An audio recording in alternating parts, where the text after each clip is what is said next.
अस्सलामुअलैकुम students, I hope you are fine. आज हम स्टडी करेंगे जर्नी थ्रू मैथ्स ग्रेड 4 की। Now let's start. Unit number 1 है होल नंबर्स एंड ऑपरेशंस और इसका चैप्टर नंबर 5 है डिवीजन। हम सॉल्व करेंगे आज रेडी सेट गो के क्वेश्चंस। क्वेश्चन नंबर 1 है used repeated subtractions and find the quotient. The first one has been done for you. अब उन्होंने कहा है कि जो हमने इसका ए पार्ट है वो ऑलरेडी सॉल्व कर दिया हुआ है, अब हमने इसका बी पार्ट सॉल्व करना है। उन्होंने कहा है कि जो भी हमारे पास हमने आपको वैल्यूज़ दी हैं आपने इसको सब्ट्रैक्शन में रिपीट करते जाना है। मतलब 54 को हमने माइनस करना है 6 से और जो आंसर हमारे पास आएगा उसको हमने दोबारा माइनस करते जाना है 6 से। तो जो हमारे पास लास्ट होगा वो हमारा इसका आंसर आएगा और हमने क्या फाइंड करना है, क्वोशंट। चलें इसको सॉल्व करके देखते हैं। अब ए पार्ट हमारे पास ऑलरेडी सॉल्व है, अब हम बी पार्ट सॉल्व करेंगे। सबसे पहले है 54 माइनस 6। 54 में से माइनस 6 जब हम करते हैं तो क्या हमारे पास आएगा आंसर 48। अब उन्होंने कहा है कि हमारे पास हम रिपीटेड सब्ट्रैक्शन करते जाएंगे। इसका मतलब है कि जो हमारे पास ये वाला आंसर आएगा उसमें से हम माइनस 6 करेंगे। नेक्स्ट है 48 माइनस 6, तो क्या आंसर आ जाएगा 42। फिर हम करेंगे 42 में से माइनस 6, हमारे पास क्या आ जाएगा 36। नेक्स्ट अब 36 minus 6 30, 30 minus 6 is equal to 24। इसी तरह हमारे पास जो आंसर आता जाएगा हम उसमें से माइनस 6 करते जाएंगे। नेक्स्ट है 24 माइनस 6, इसका हमारे पास क्या आ गया 18 और 18 माइनस 6 करेंगे तो हमारे पास आ जाएगा 12। 12 में से माइनस 6 करेंगे तो हमारे पास 6 आ जाएगा और 6 में से जब हम 6 माइनस करेंगे तो हमारे पास 0 आ जाएगा। अब हमारे पास देखें लास्ट में क्या आ गया 0।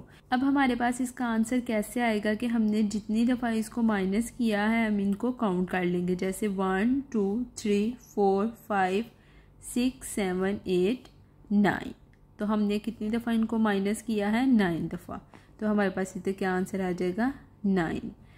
ऊपर आप लोग इसलिए कंफ्यूज होंगे कि उन्होंने 1 1 फिर 2 3 4 और यहाँ से 5 हमारे पास गायब है और 6 है, तो इस वजह से कन्फ्यूजन होगी अक्सर बच्चों को। तो यहाँ उन्होंने काउंटिंग में नीचे मिस्टेक कर दिया। इसका सही करेक्ट आंसर था 1, यहाँ फिर 2 3 4 5 और ये 6, ठीक है। और ये हमारे पास इसका आंसर क्या आ जाएगा 6। नेक्स्ट अब हम सी पार्ट भी इसी तरह फाइंड कर लेंगे। अब 63 में से हम क्या करेंगे माइनस 7 करते जाएंगे, तो हमारे पास क्या है 63 minus 7 is equal to 56। 56 minus 7 is equal to 49। 49 minus 7 is equal to 42। 42 minus 7 is equal to 35। 35 minus 7 is equal to 28. 28 minus 7 is equal to 21. 21 minus 7 is equal to 14. 14 minus 7 is equal to 7. Then 7 minus 7 is equal to 0. अब हमने इनको minus तब तक करते जाना है जब तक हमारे पास इसका आंसर 0 नहीं आ जाता। अब हम इनको काउंट कर लेते हैं कितनी दफ़ा हमने माइनस किया है। 1 2 3 4 5 6 7 8 9, हमारे पास इसका आंसर क्या आ गया 9। ये सबसे सिंपल मेथड है बच्चों को समझाने के लिए। अक्सर बच्चों को डिवीजन के मेथड में डिवाइड करते हुए बहुत मुश्किल होती है क्योंकि उनके लिए सब्ट्रैक्ट करना इजी है, तो ये सबसे इजी मेथड है।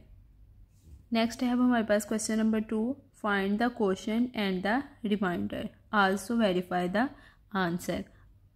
पीछे हमने सिर्फ क्वोशंट फाइंड किया था, अब हमने उसका रिमाइंडर भी फाइंड करना है। चलिए इसको सॉल्व करके देख लेते हैं। ए पार्ट इसका क्वेश्चन नंबर 2 का हम ए पार्ट सॉल्व करेंगे। हमारे पास क्या क्वेश्चन है कि 45 डिवाइड 5।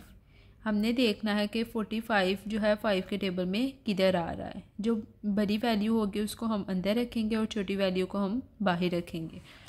अब हमने चेक करना है कि 5 के टेबल में 45 कहाँ आ रहा है। अगर नहीं आ रहा तो इससे हमने छोटी वैल्यू देखनी है। अब हमारे पास 5 9s are 45 आ जाता है। तो हमारे पास यहाँ क्या आ गया, इसका आंसर 0।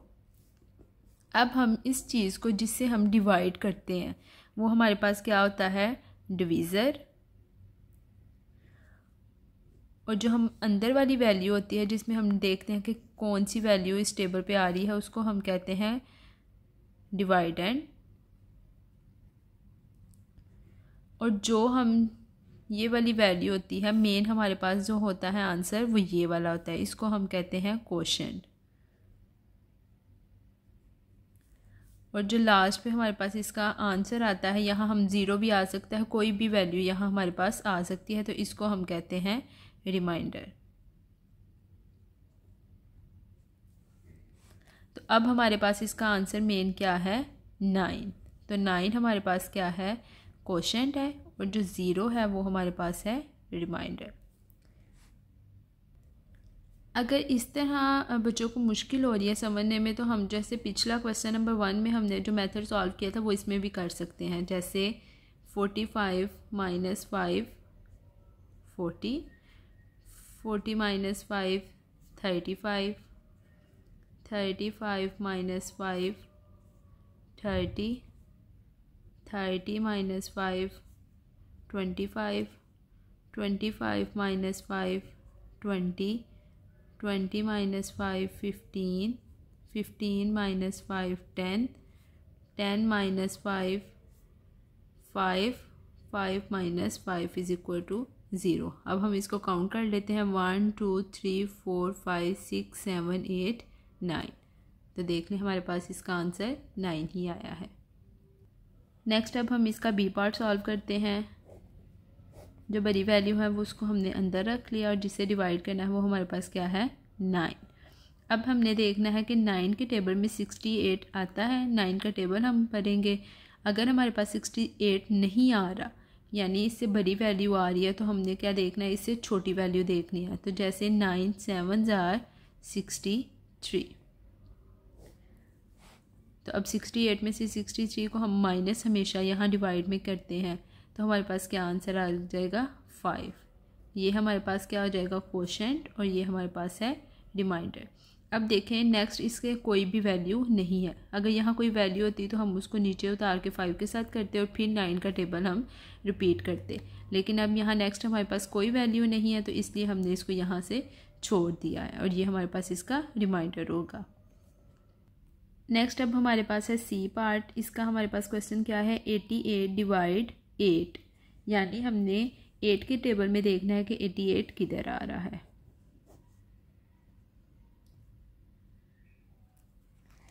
अब ये देखें फर्स्ट वैल्यू को पहले हम चेक करेंगे, 8 1 8, जब हम इसको माइनस करेंगे तो ये क्या आ जाएगा, 0, और ये 8 जो है हमारे पास नीचे आ जाएगा।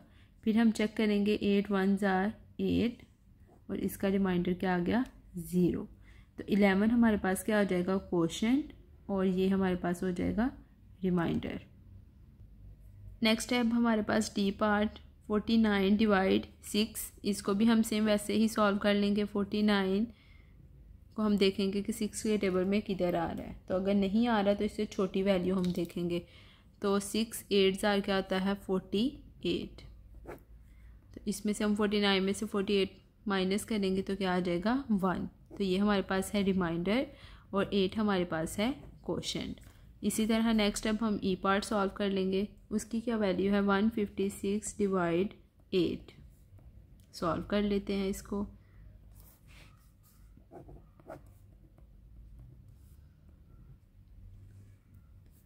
अब हम पहले चेक करेंगे कि 15 जो है वो हमारे पास 8 से भरा है, तो इसलिए पहले हम इसको सॉल्व करेंगे। अब हम 8 का टेबल पढ़ेंगे। 8 1 8, 8 2 करते तो वो 16 हो जाना था, तो वो 15 से भरा है, तो हमने क्या करना है, छोटी वैल्यू लेनी है। तो 8 1 8, 15 में से 8 हम माइनस करेंगे तो हमारे पास क्या आ जाएगा, 7। अब ये देखिए हमारे पास नेक्स्ट वैल्यू अभी है।